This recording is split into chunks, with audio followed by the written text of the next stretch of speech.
Aduh, kok ditinggal kau, Jar? Kayak mana ini sekarang ceritanya? Enggak kolobi rupanya, Jar. Itulah kau, diundang KPU kemarin untuk penetapan hasil presiden yang sah. Kau enggak mau. Assalamualaikum warahmatullahi wabarakatuh. Apa kabar teman-teman semua? Semoga baik-baik saja ya.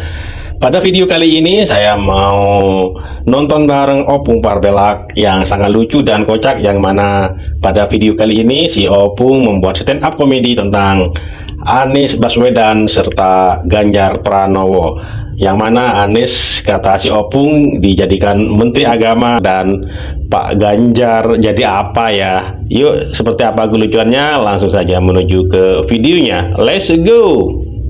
Jar, iki piye iki ceritane iki, Jar? Iku kocommu si Anies kuwi, hah? Itu bakalan jadi Menteri Agama. Lah sampean gilirannya kapan?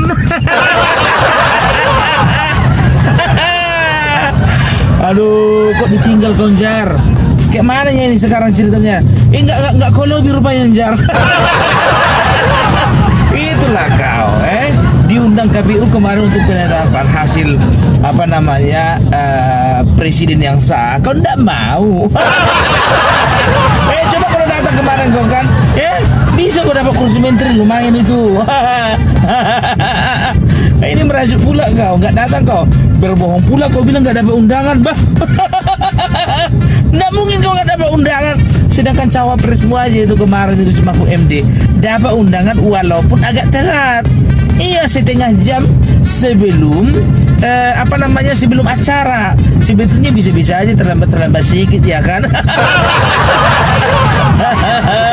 Tapi gak gitu kali lah, Jar. Sakit kali hatimu ya, Jar ya. Cemana lah mau dibilang sayang. Dewi Fortuna nggak berpihak kepadamu. Ya udahlah, sekarang gini aja lah ya. Coba kau apalah dulu, kau jumpai dulu awal ke telepon. Nggak mungkin lah nggak ada nomor WA-nya Pak Prabowo samamu kan, pasti ada kan? Minta dulu kopi darat dulu kalian dua, Pak.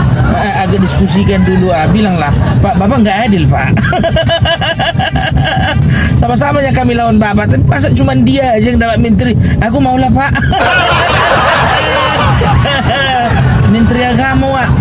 Aku tunggu dulu. Dari segi mana sekarang memang yang jadi pertanyaanku, dari segi mana cocoknya ini si Anies ini jadi Menteri Agama? Gak tau lah dari mana, tapi yang penting itulah ya, itu tandanya dia itu berbesar hati mau masuk ke dalam pemerintahan. Tapi aku curiga ini sebetulnya, ya kan, curiga ini ya. Kenapa bilang curiga? Karena kalaupun si Anies ini menjadi menteri agama, aku nanti curiga ini nanti 3 bulan lagi di reshuffle. Nggak tahu juga kita kan ya, mungkin juga tujuannya juga ada motivasi tersembunyi dari Bapak Prabowo, gimana untuk caranya mendiam-diamkan anak-anaknya Abah ini. Mungkin itu ya kan, kalilah anak-anak Abah ini di bawah, sedangkan si Abah sendiri udah kalap. Kasih kursi menteri biar diam dulu anak-anak Abah ini, kan begitu.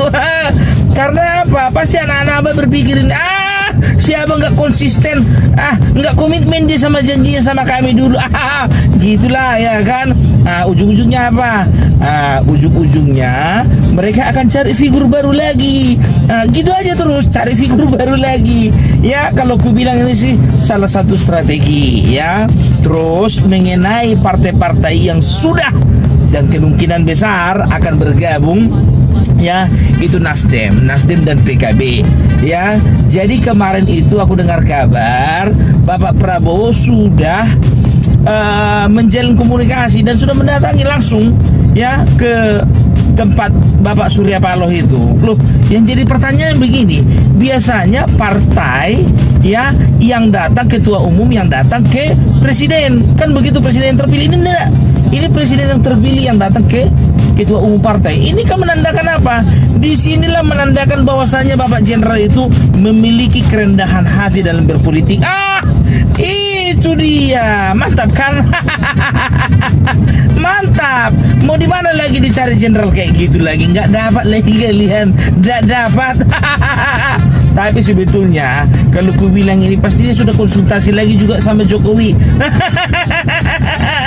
Karena nggak lepas-lepas dari Jokowi. Untuk saat ini konsultan hukumnya masih Bapak Jokowi, konsultan hukum, konsultan politiknya ya kan masih Bapak Jokowi, ya kan begitu ya. Jadi ada perbedaan nuansa ketika Pilpres dan setelah Pilpres. Ketika sebelum Pilpres, ketika berkampanye, ketika bertanding berkompetisi, itu yang jadi bintangnya itu ya itu capres ya. Kayak kemarin itu bintangnya itu ya udah 01 Anies, 02 Prabowo, 03 itu Ganjar. Tapi ketika presiden sudah terpilih ya, itu bintangnya bukan capres lagi, tapi ketua umum. Ya, tersibaklah itu, terjungkallah itu semua capres-capres yang gak terpilih. Sekarang tergantung bagaimana pendekatan capres-capres yang tidak terpilih itu ya kan kepada presiden yang terpilih ya kan. Jadi kalau masalah capres yang gak terpilih itu gampang aja, tinggal buang. Oh, bener-bener lucu ya si Opung Partai lagi nih ya, kalau bikin stand up komedi bikin orang ngakak. Dan pastinya kalau nonton dari awal sampai akhir teman-teman itu pasti ngakak ya, karena si Opung ini kocak banget sih orangnya kalau bikin stand up komedi tentang Anies jadi Menteri Agama dan Ganjar jadi apa ya gitu ya teman-teman. Ya, iya, cuman mau dibilang lagi pamornya udah apa namanya udah gak menjual lagi kan. Ya, jadi gimana pun juga 5 tahun ini yang mengambil peran itu bukan capres lagi, ketua umum. Karena ketua umum itu tidak ada bersifat sementara, bersifat kontinu. Ya partai-partai sendiri kok. Ya wajar lah kalau misalnya Bapak Prabowo itu merangkul Surya Paloh dan juga Muhaimin Iskandar. Karena apa?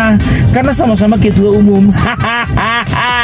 Cuman ketua umum yang satu lagi aja nggak mau dirangkul. Nggak tahu lah ya, karena memang berbeda jenis. Siapa ya? Tiba aja sendiri.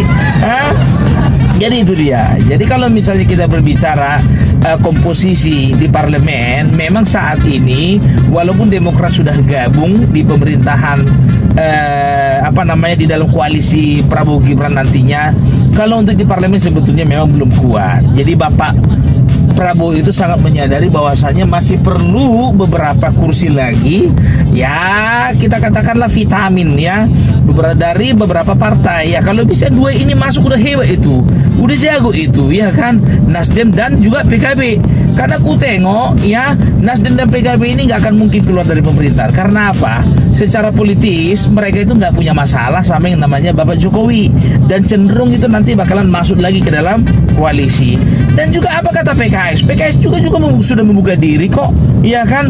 Kalau mereka katakan, ya kalau memang misalnya kita diminta untuk bergabung dengan pemerintahan, ya demi kepentingan bangsa dan negara, kenapa enggak gitu?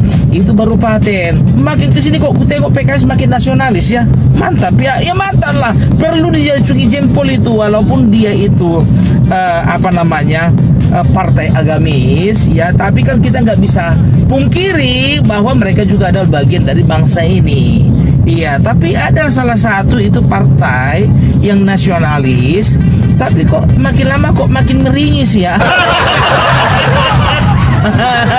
Makin lama kok makin hilang gitu rasa nasionalis. Kita nggak bisa menutup kemungkinan. Ini pendapatku ya, ini pendapatku. Mungkin saja itu PDIP itu akan kembali masuk ke dalam pemerintahan. Tapi tergantung siapa? Tergantung Joko Widodo. Kalau memang masih bisa berrekonsiliasi antara Bapak Joko Widodo dan juga Megawati, kenapa enggak? Iya kan? Supaya makin kuat bangsa kita ini. Tapi kalau menurutku, kalaupun misalnya ada niatan mereka untuk jadi untuk jadi oposisi, itu bagus. Karena apa? Karena sebuah negara itu perlu ada yang namanya check and balance gitu loh, ya kan? Ya, paling tidak nanti PDIP bisa mengukir sejarah baru lah. Nggak pernah mimpikan kolaborasi sama PKS. Ya udah, ini saatnya. Kenapa? sesama anak bangsa. Yuk bergandengan tangan yuk. Iya, kan kurang seru. Contohnya kalau misalnya PKS juga masuk ke dalam pemerintahan, lawan satu-satunya oposisi cuman PDIP, kurang mantap itu, kurang mantap ya kan. Tapi mantap juga sih, karena apa? Karena mereka partai pemenang. Ya nggak apa-apa lah, partai pemenang jadi oposisi. Kapan lagi? Iya, udah saatnya lah. Ya masa partai kalian menang juga, presiden juga kalian menang? Nggak, janganlah kalian ambil semua. Kapan lagi jatah kami? Ya, jadi aku mau ucapkan sama Bapak Prabowo Gibran, Pak, ayo Pak, rangkul semuanya Pak, rangkul semuanya Pak. Nah, tapi kalau yang nggak mau dirangkul Pak, udah tuncangkan aja muncungnya itu Pak. Enggak lah Pak, bercanda aku, bercanda Pak, bercanda, enggak lah Pak. Opung Parbela nggak pernah seprovokatif itu ya kan, ya. Jadi semuanya ini demi kemajuan bangsa. Dan jangan lupa Pak, nanti pelantikan Pak ya, aku selalu bersuara Pak, jangan lupa Pak. Opung Parbela diundang juga Pak, walaupun lewat Zoom. Ya iyalah, kehormatan lah walaupun lewat Zoom pelantikannya nanti tonton ya kan. Yang penting ada undangan, bisa pamerkan di media sosial ya kan. Ya udahlah dulu ya. Jadi aku sambil jalan, jadi nggak bisa aku membuat konten di dalam ruangan, ya paling tidak di luar ruangan gitulah ya kan. Jadi selamat pagi Pro TV, salam sehat semuanya, merdeka, NKRI harga mati ya, NKRI harga mati. Itu ya teman-teman, kelucuan si Opung Parbela apabila bikin stand up komedi memang luar biasa. Saya acungi jempol buat si Opung Parbela karena bikin teman-teman terhibur. Saya juga bisa terhibur, bisa mendengarkan komedinya si Opung Parbela yang sangat lucu ini ya. Oke, terima kasih buat teman-teman semua. Mohon maaf apabila ada kata-kata yang salah, yang kurang berkenan, mohon dimaafkan. Dan buat teman-teman yang baru menemukan channel ini, mohon dukungannya dengan cara subscribe, like, comment, and share, dan nyalakan loncengnya agar tidak ketinggalan video-video menarik lainnya. Terima kasih, sampai jumpa di video selanjutnya. Wassalamualaikum warahmatullahi wabarakatuh.